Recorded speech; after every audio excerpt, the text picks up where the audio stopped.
Back on the record, the time is approximately 4:41 p.m. Welcome back, Mr. Lopez. Before you, you should have Exhibit 289, which is a screenshot of a web capture. Does this appear to you to be a screen capture from fashionfun.com? Objection form.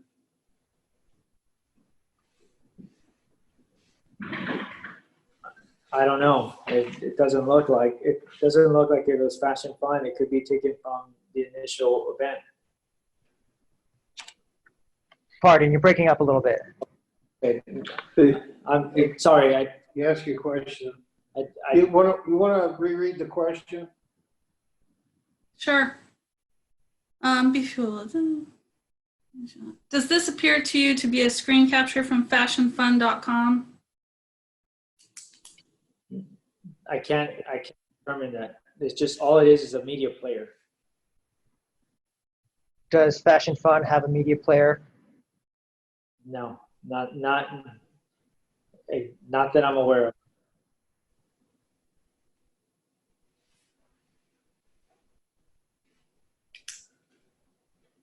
And is it safe to assume you've been to Fashion Fun and you've seen how it looks and how the different components of the website work?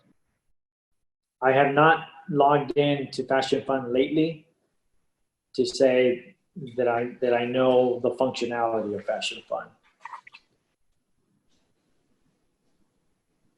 Okay, you can put that aside. I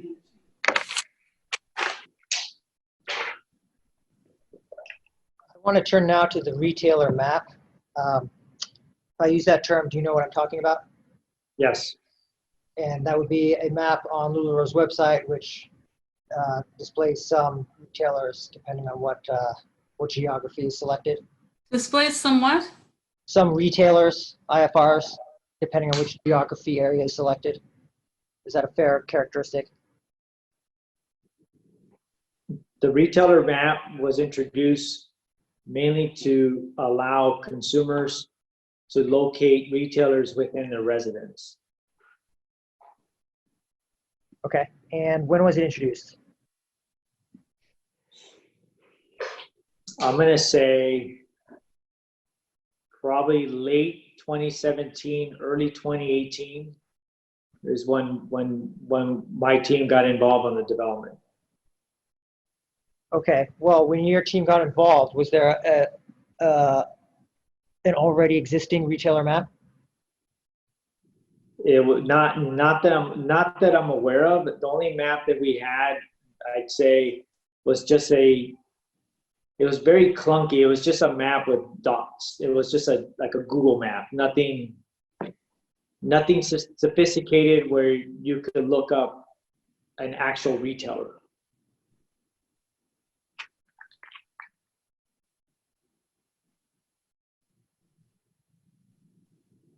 Okay, do you know how long that earlier version of the map was available? No, I do not. Was it there when you started in 2016? Not that I'm aware of, because it was on the main site, and I was only supporting the Audrey system at the moment that I came on board. So does that mean you don't think it existed, or you just don't know either way? I don't know either way.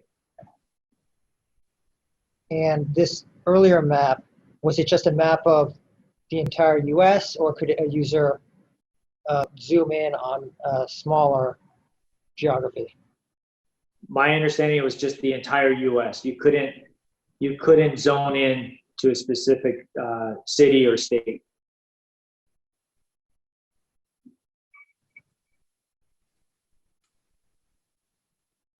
Do you know if that earlier version is archived anywhere? No, not that I'm aware of.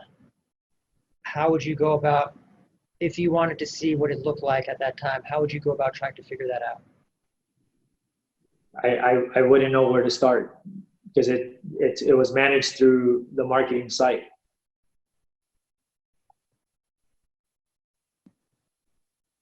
would you start with marketing? If they have it, they had some type of screenshot. And do you know if they hired a vendor to create or maintain that site? I would need clarity. Is there a specific vendor? I'm asking if you know if they hired a vendor to create that site. Not that I'm aware of. Do you know if there was a vendor that maintained that site for them? Not that I'm aware of.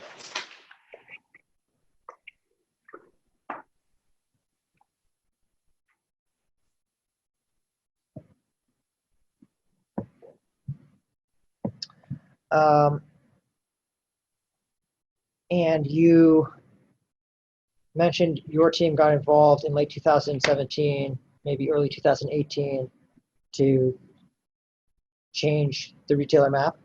Can you describe what you did? Yeah, my team involvement was just simply is to generate a path to purchase for consumers. It's basically generating a map, which is through Salesforce, and it's a simple iframe.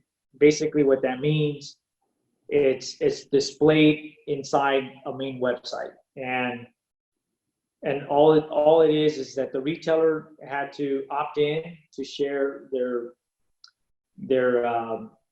city state and to make themselves searchable for consumers to search for a retailer near their residence to shop to purchase product from a retailer within their residence. Okay, and for the earlier version, prior to your involvement, was it also opt-in? The earlier version, not that I'm aware of.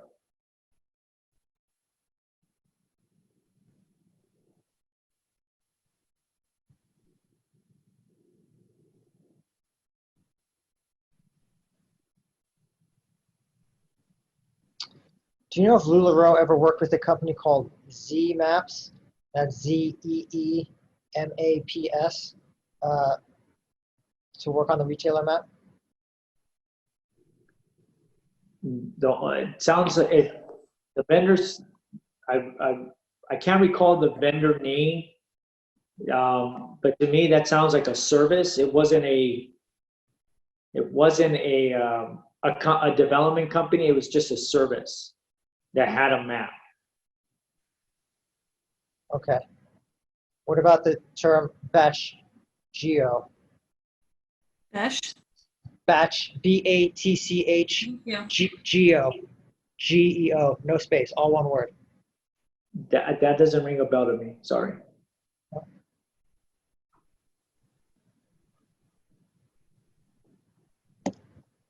Okay. We're going to turn to another document. This one is going to be marked as 290.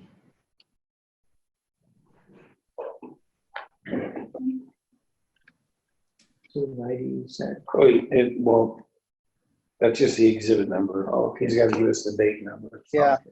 The Bates number is LLR-WA 000-89875. So that's exhibit H. Yes, Exhibit H, which is now Exhibit 290. Okay. Let me share it just so we're all making sure we're seeing the same thing.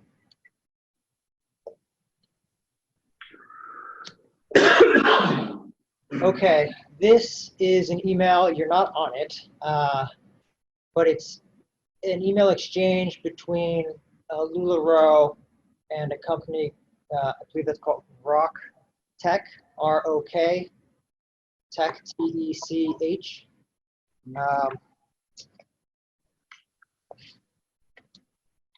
Does the name Rock Tech ring any bells to you? Yes, Who was Rock Tech?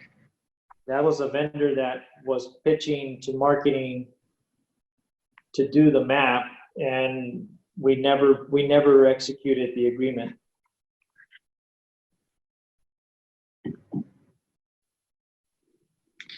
Oh, so this, so the statement of work that's attached to this was never actually entered into? Nope. We did not move forward with this vendor. Did you move forward with a different vendor? No, we brought it in-house.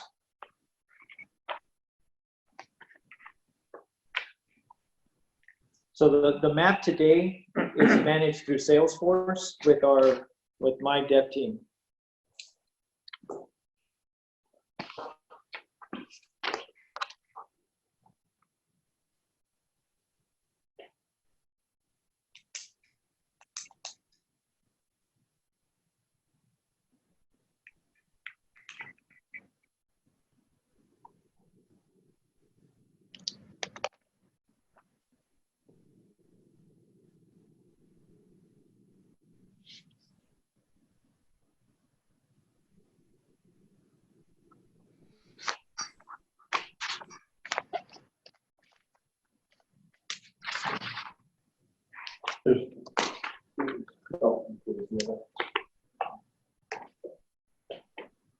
Okay, so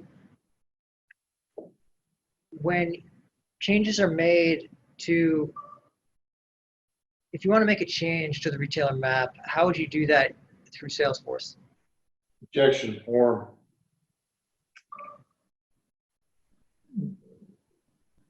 I need clarity on what you mean by change. Hold on for 1 second.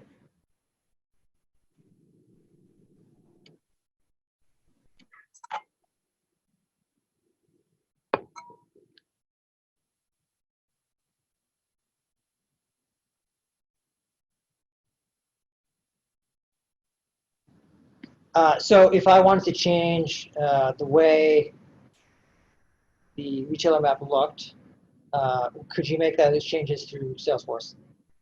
Objection form. Again, it depends on what the request is. I'd say the intent of the retailer map, from my point of view, was a consumer path to purchase. It was basically for consumers to be able to shop our product from a retailer. Right, and so, but the retailer map has a certain look. So you said earlier that the earlier map wouldn't allow you to zoom in to a small location. Say I wanted to undo that feature and I actually just wanted the map to be of the entire US. Would you be able to make that change in Salesforce? If that was the request, I'd say yes, but we would have to have a meeting.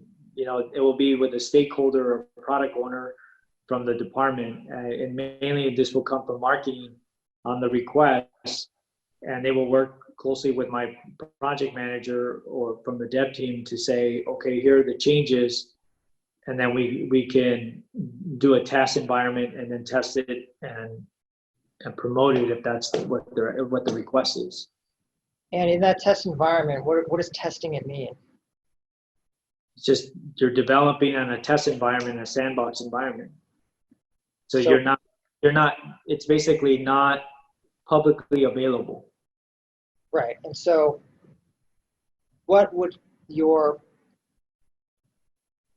project manager on the IT side have to do to create a test environment?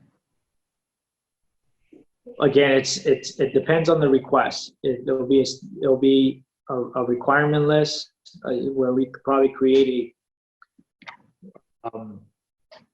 some form of scope of work, like a ticket that we use within our development environment. If there is a request and we have some type of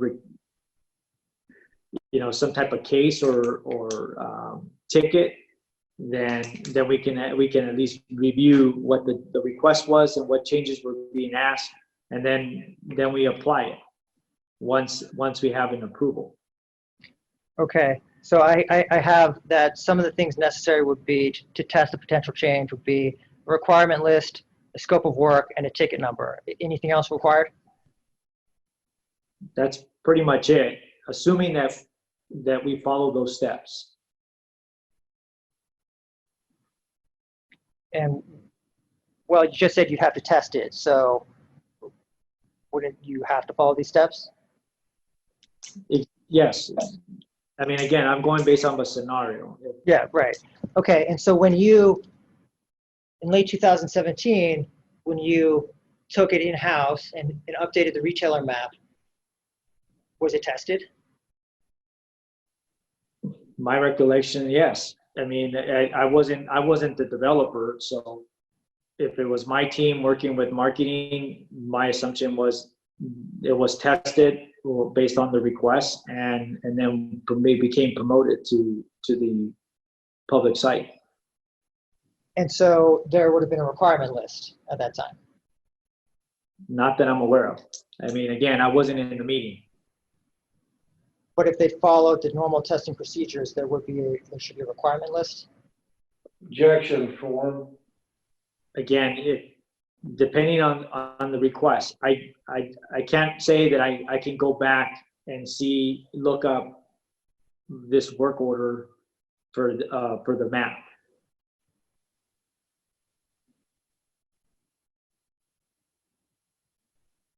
Okay.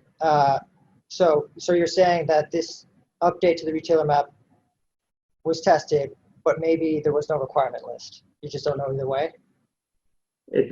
Again, what happens occasionally from marketing is they'll give us a request. In some cases, it's an instant change that has to happen today or due yesterday, and we just have to execute it. And there could be times where we may not follow all the steps that I had stated earlier. What form would that request take from marketing? There's no form. It's just an internal process that my dev team follows, where today we introduce a simple workflow where we create, as we have a meeting with a stakeholder or product owner, we create a ticket in our own platform. But we didn't have that in 2017 or 2018.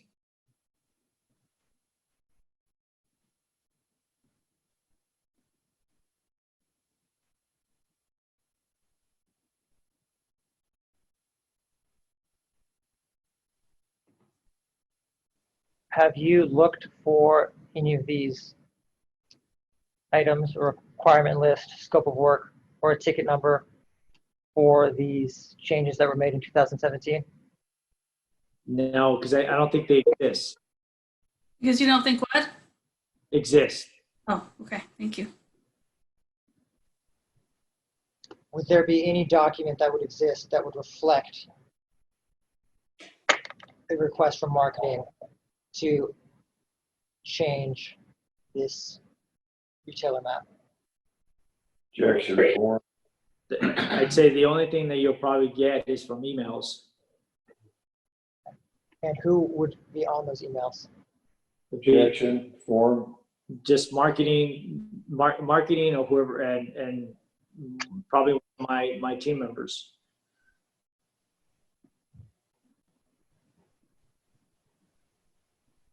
Can you list off your team members from 2017? I'm sorry? Can you list the people who are on your team in 2017? Yeah, I mean, yeah, I could. I have a couple employees. It depends on who actually assigned the order or the work order. I'm asking who was in your department in 2017? In which area? Whoever would have handled the request from marketing to deal with the retailer map. That could have been my project manager, Andy D'Amato. I have a couple developers that probably support the map today, and that could be Ken Barlow or Myrna Ramirez. Okay, let's take a step back for a second. So you said project manager, and then you said Andy D'Amato. Is Andy Yes. D'Amato the project manager? Yes, Okay. he's my project manager for my development team. And is that spelled D-A-M-A-T-O? Yes, It's D''AMATO. And he's still with the company today? Yes, he is. And then you listed off 2 developers, Ken Barlow. Is that Barlow?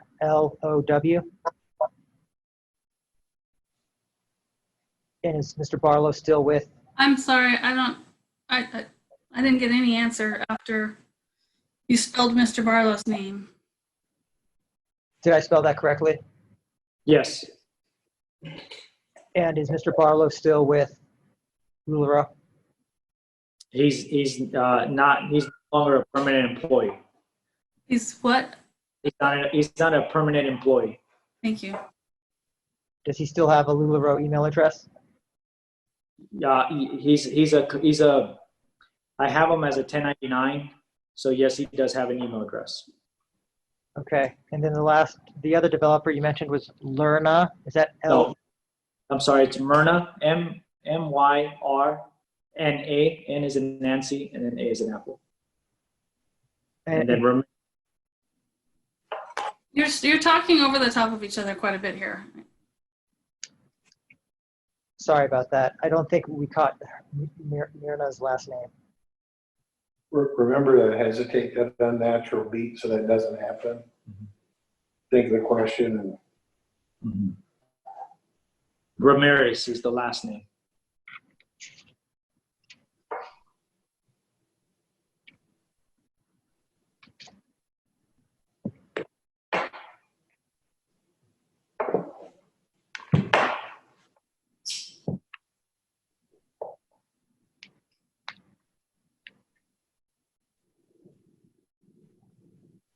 So can you explain again, sorry, get my notes for a second. So you said that the map today is managed through Salesforce with your development team. Was that the case since your team took it over in 2017?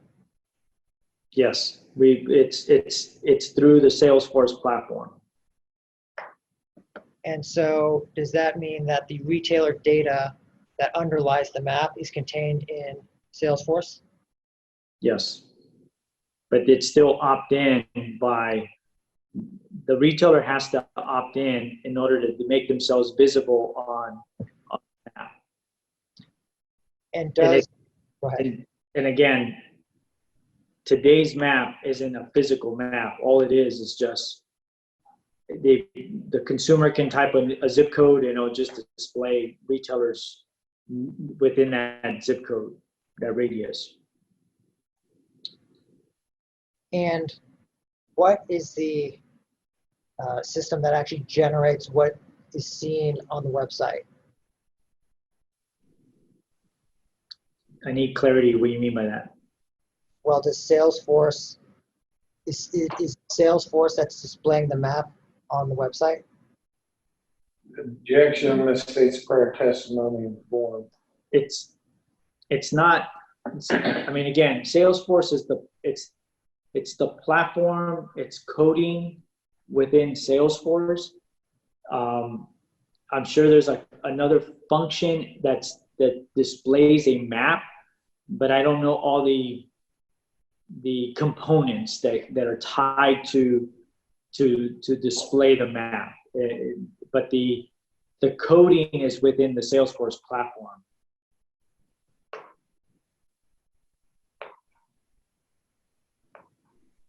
Who would have been the developer that coded the map? That would be my team. So collectively, Andy D'Amato, Ken Barlow, and Myrna Ramirez would have created the code in Salesforce. Of the current map, yes.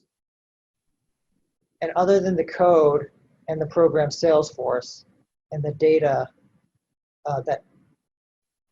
the retailer data that underlies the map, is anything else necessary for the map to display on the LuLaRoe's website? Now, it's just the retailer has to opt in from their back office. And if they opt in their back office that they want to be displayed, then they become visible.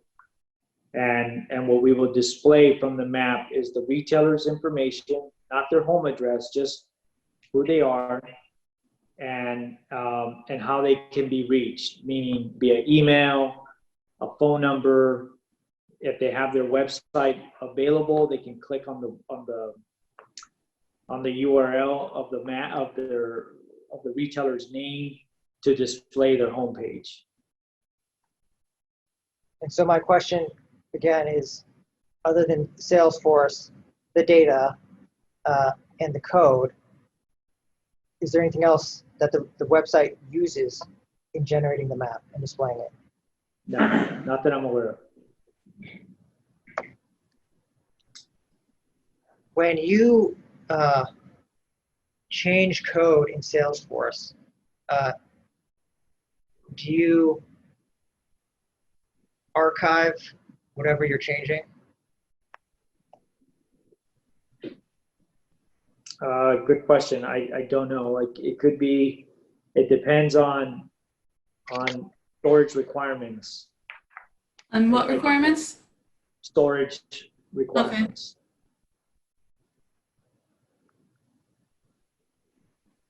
Is one of the reasons why you test new features so you don't break prior code?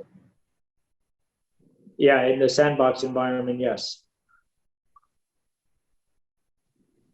So if you are testing a new feature, the tests go well, would that code then go back and completely overwrite the original code? Yeah, if we promote the code to production, yes, you're overwriting.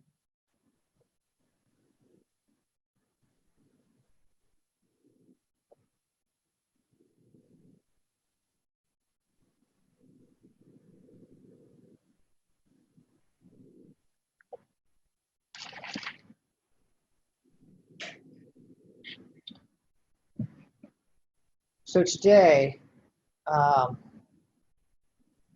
if you're gonna test something out in the sandbox, you mentioned some of the requirements would be a requirement list, a scope of work, and a ticket number. Are those specific forms that, say, marketing would have to provide to you? No, we try to keep it simple where the project manager will meet with the department head or the stakeholder or the product owner and basically generate the work order in our development platform, and then we assign it to a developer in our upcoming sprint. Upcoming Sprint. spring? Sprint. SPRINT. Ah, sorry.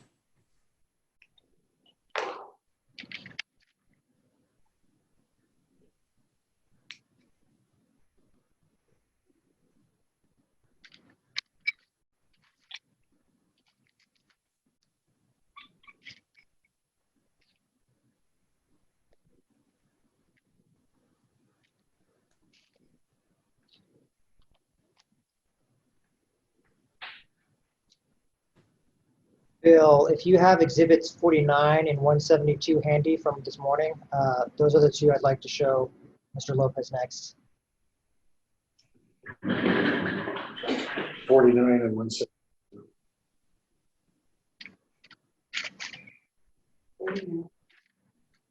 Was 49 Mark's? 49 was, yes, exactly, Mark Stidham's.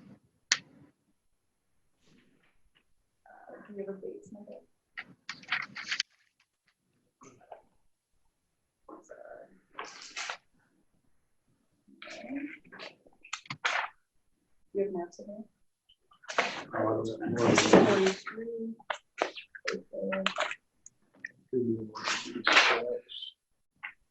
I think 49 is a big one. And it's also, there's one over there. It's, if you picked up hers, she had it on set. She is right there. Yeah.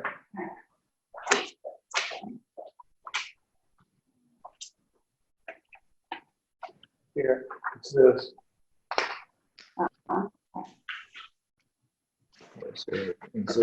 You won't have it in there. The income disclosure statement. We're gonna give him that one tonight. Yeah, you can start. You can go ahead and start. We're looking for a copy for me, but I know it. Great. So my question is pretty simple. Do you recognize either of these documents, Mr. Lopez?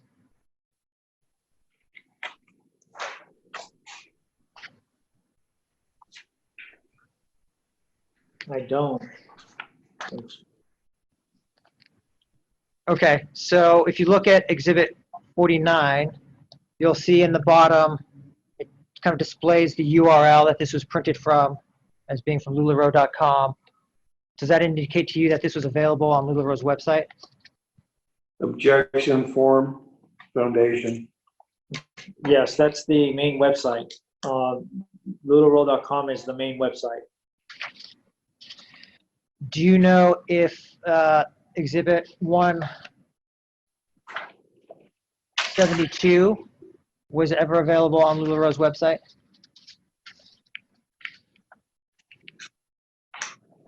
Exhibit 172. You have 170. I'll try and find it for you here.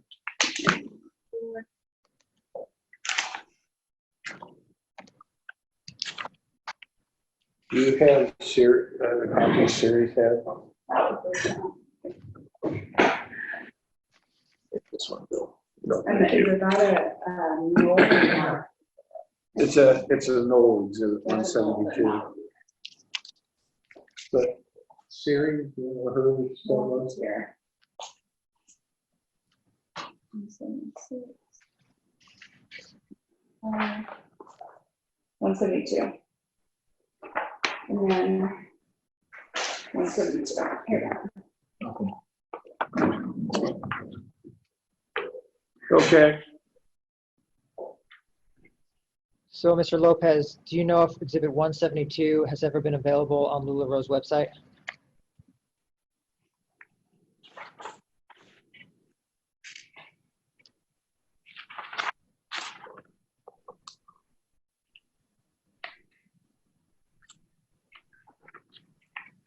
Not that I'm aware of. I think this could be from the back office, but not. I can't determine if this was on the main website.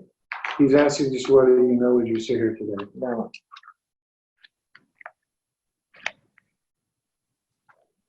And why might it be from the back office? Because the retailer has access to all the content in their back office. You can put those aside.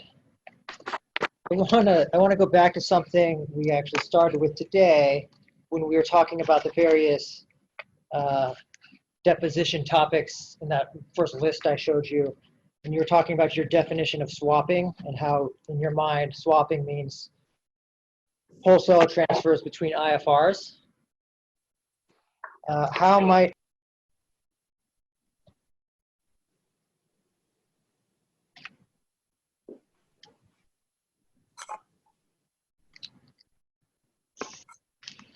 From a system standpoint, is there anything that prevents an IFR from selling LuLaRoe product to another IFR?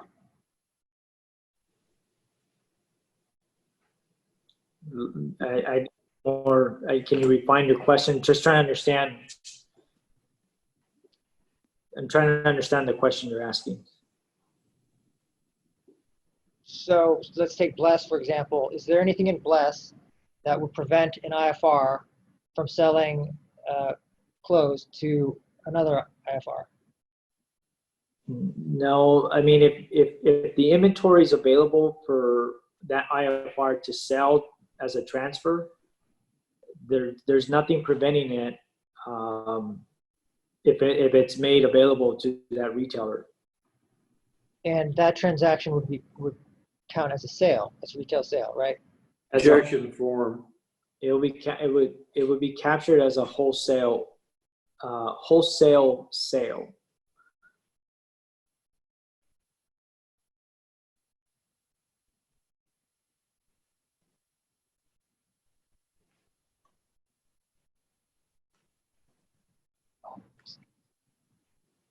What do you mean by wholesale sale?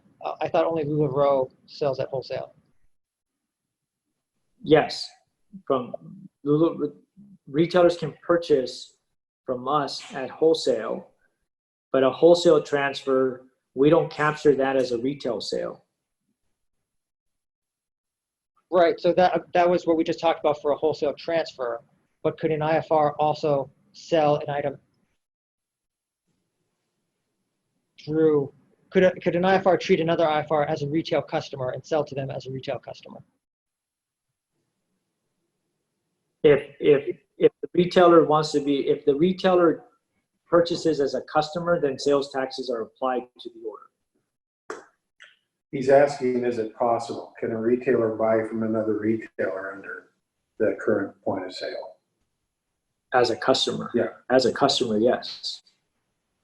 That would count as a retail sale. That is correct. And I'll object relatedly as an incomplete hypothetical. Yeah, I mean, again, if it's a sale, it's a sale. But if sales taxes are applied, it's a sale. Can an IFR sell using Bless an item for below wholesale? What do you mean be below wholesale? I think it means below the wholesale price. Oh, Is that you what you're mean the talking wholesale about? price? Oh, so they discount it. Discount it, they're taking a loss. Is that possible? Yes. And go ahead. The retailer can adjust their pricing, not adjust the pricing of the wholesale, but they can discount the item.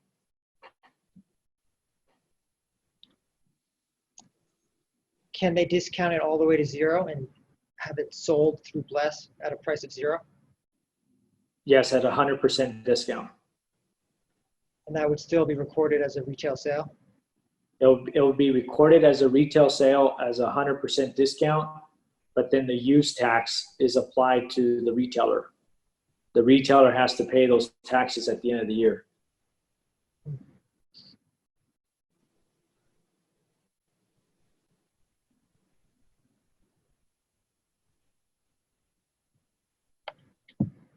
If an IFR purchases a wholesale product and decides to keep it, how is that treated in Bless? It'll be a discounted item at 100%. They won't, let me correctly answer this question. If the IFR chooses to keep a garment, they'll have to record that that's a kept item. So it may not be recorded in Bless because it's not a sale.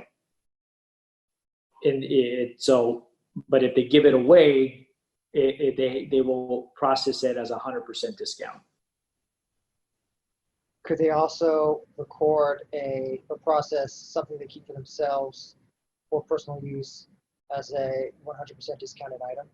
Yes, if they record it that way in the point of sale, yes, And that would still count as a retail sale? at 100% discount, correct.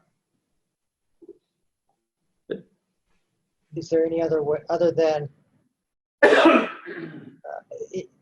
keeping it and then not doing anything in Bless and recording it as a 100% discounted item, are there any other options for someone who keeps an item for their own use? Again, the retailer, it's their inventory, so they can choose to sell it, discount it, keep it. They own the merchandise.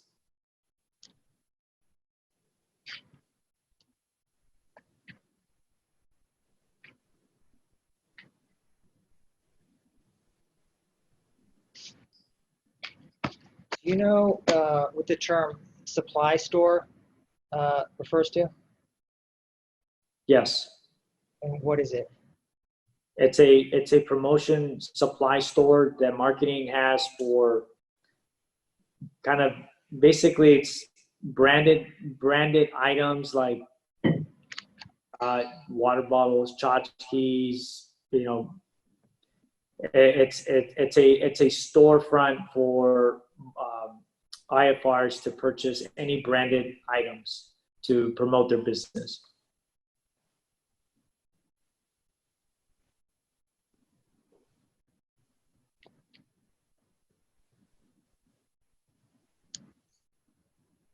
Okay. One moment. So we talked a little bit earlier about Retail Success. That was the company that developed Bless, right? Correct. And how did that partnership come about? Objection as to form. Let me ask some more specific questions.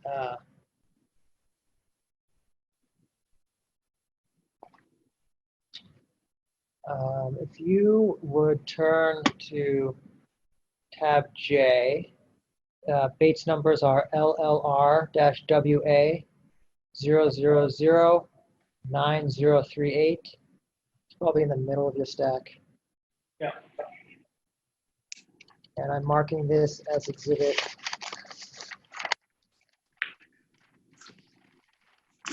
291.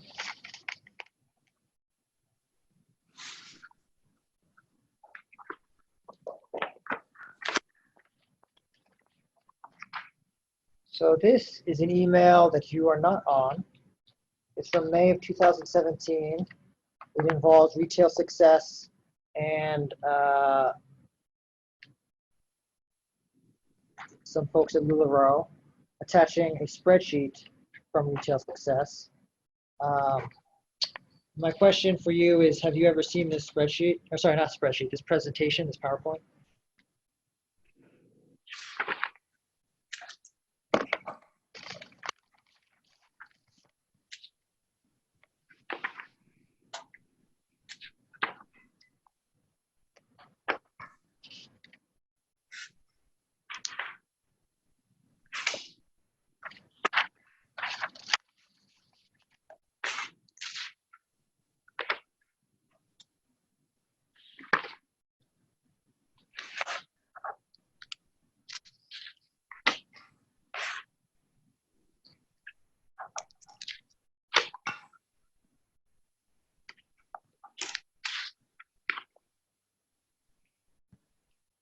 This presentation seems like it was presented in one of our leadership events.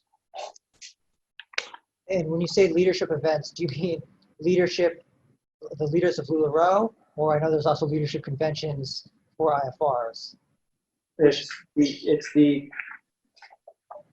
the leadership event for IFRs that attended the event.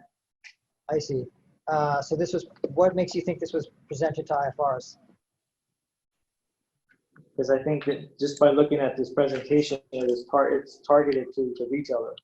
Okay, that clears up the timeline a little bit. So this is not pitch material that was provided to LuLaRoe in helping them come to the conclusion on who to go with for implementing a new point of sale system. Correct. We were already using the platform. I think this was more of just an introduction of who Retail Success was and how they're supporting our retailers with the platform.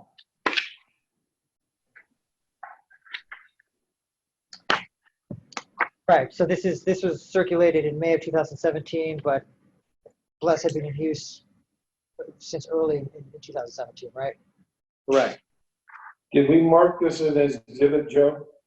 Yes, it's 291.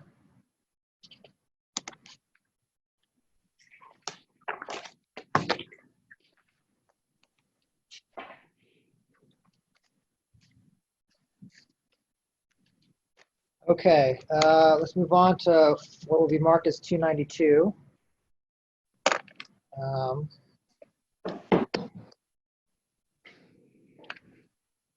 So if you could turn to tab P, the Bates numbers are LLR-WA 000-88135.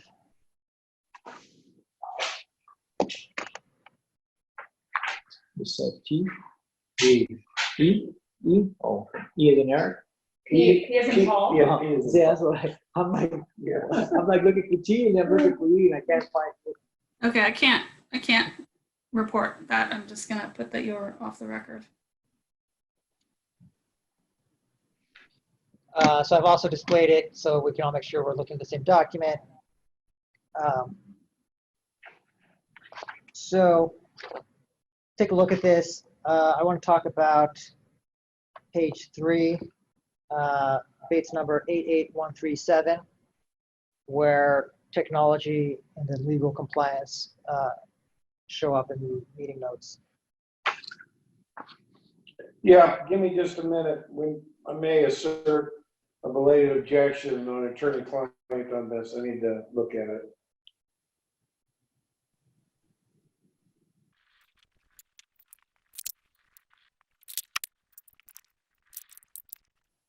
Yes, Are you on the exec committee? yes, If you turn to the first page, if you look at the participants, are those participants members of the exec committee? no, not all. Who are the ones that aren't?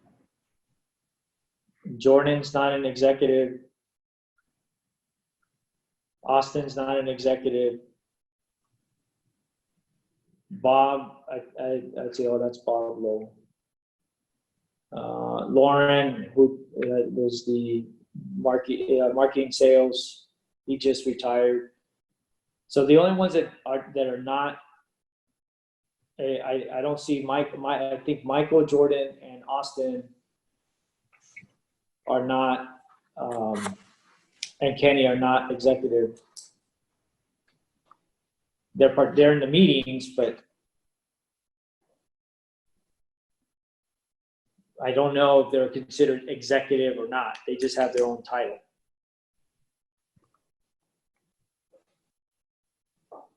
Did they all regularly attend these meetings? If they're available.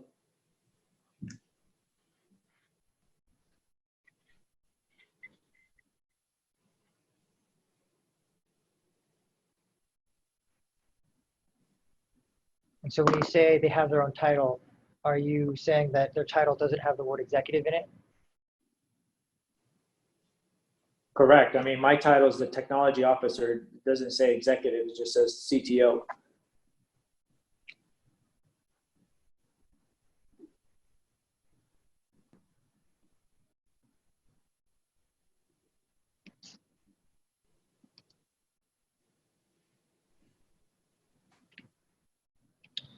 I want to go back to a topic we talked about earlier about the LMS Litness subscription. And I want to get a little bit more clarity on what this subscription offered to LuLaRoe. I'm sorry, but if you marked it, I missed it. Did you mark this last document as an exhibit? Yes, 292.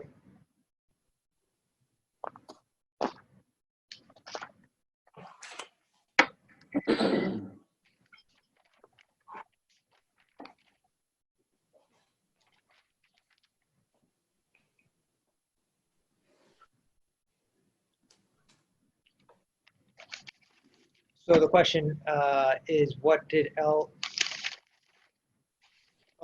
Litness subscription offer to LuLaRoe? In a nutshell, is a learning management system. That's basically what it was. There was a functional tool.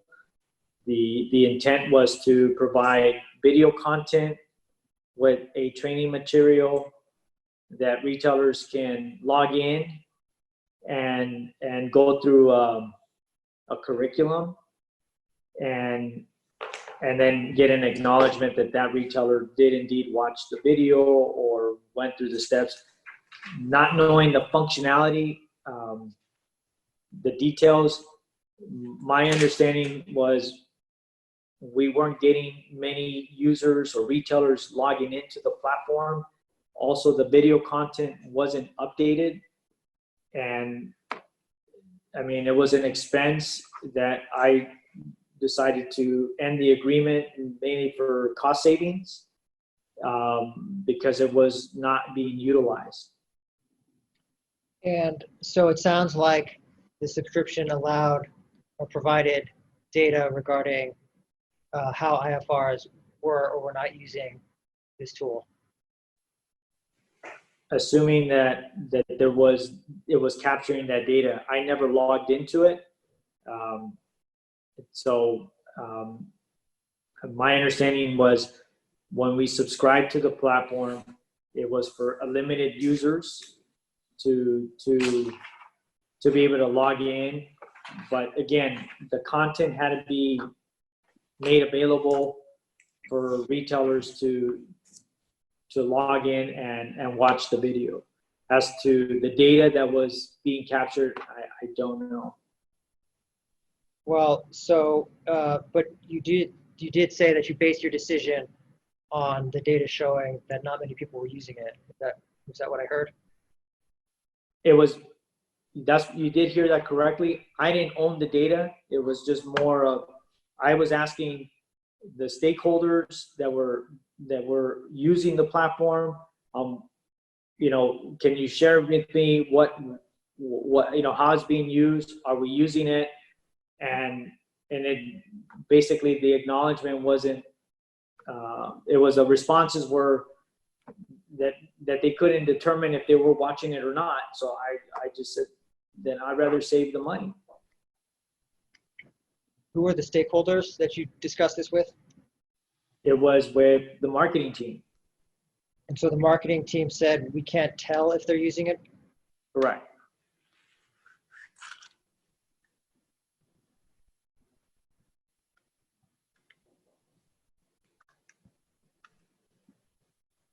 Did they say anything else about what information they could glean from LMS?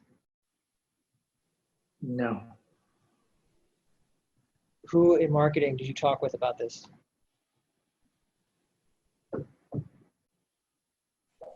Good question. It's possibly it was a verbal communication with Kenny and Justin and possibly Lauren. I can't recall.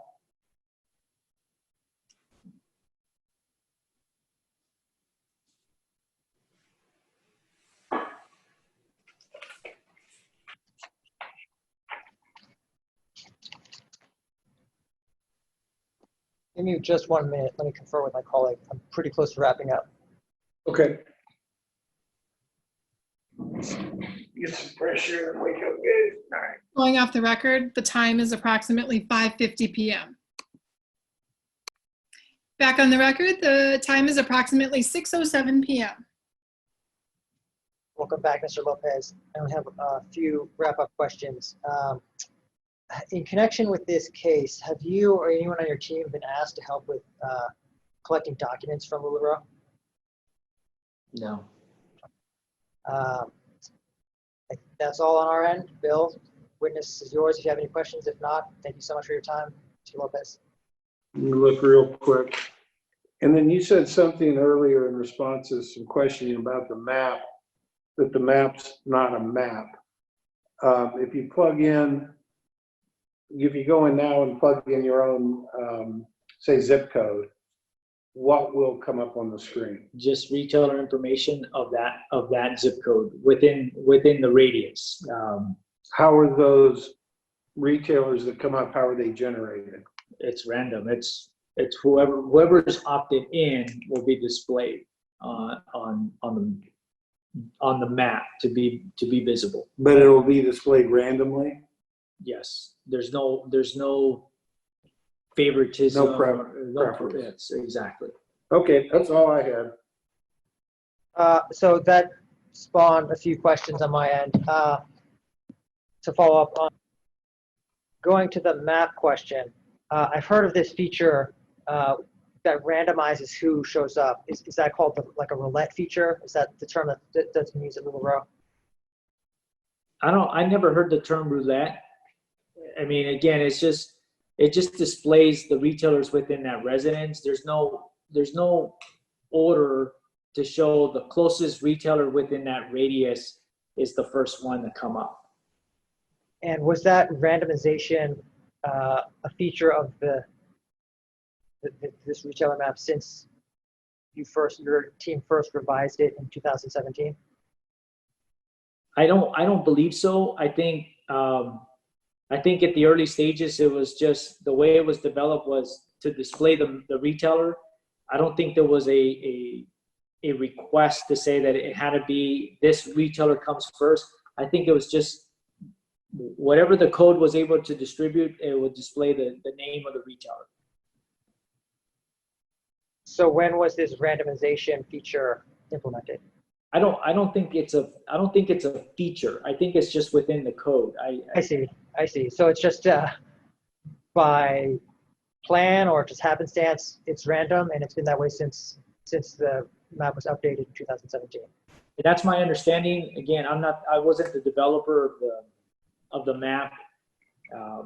So my understanding, the way the map works is the consumer, when they enter the address, they'll get a list of retailers within that radius to connect them to a retailer to shop.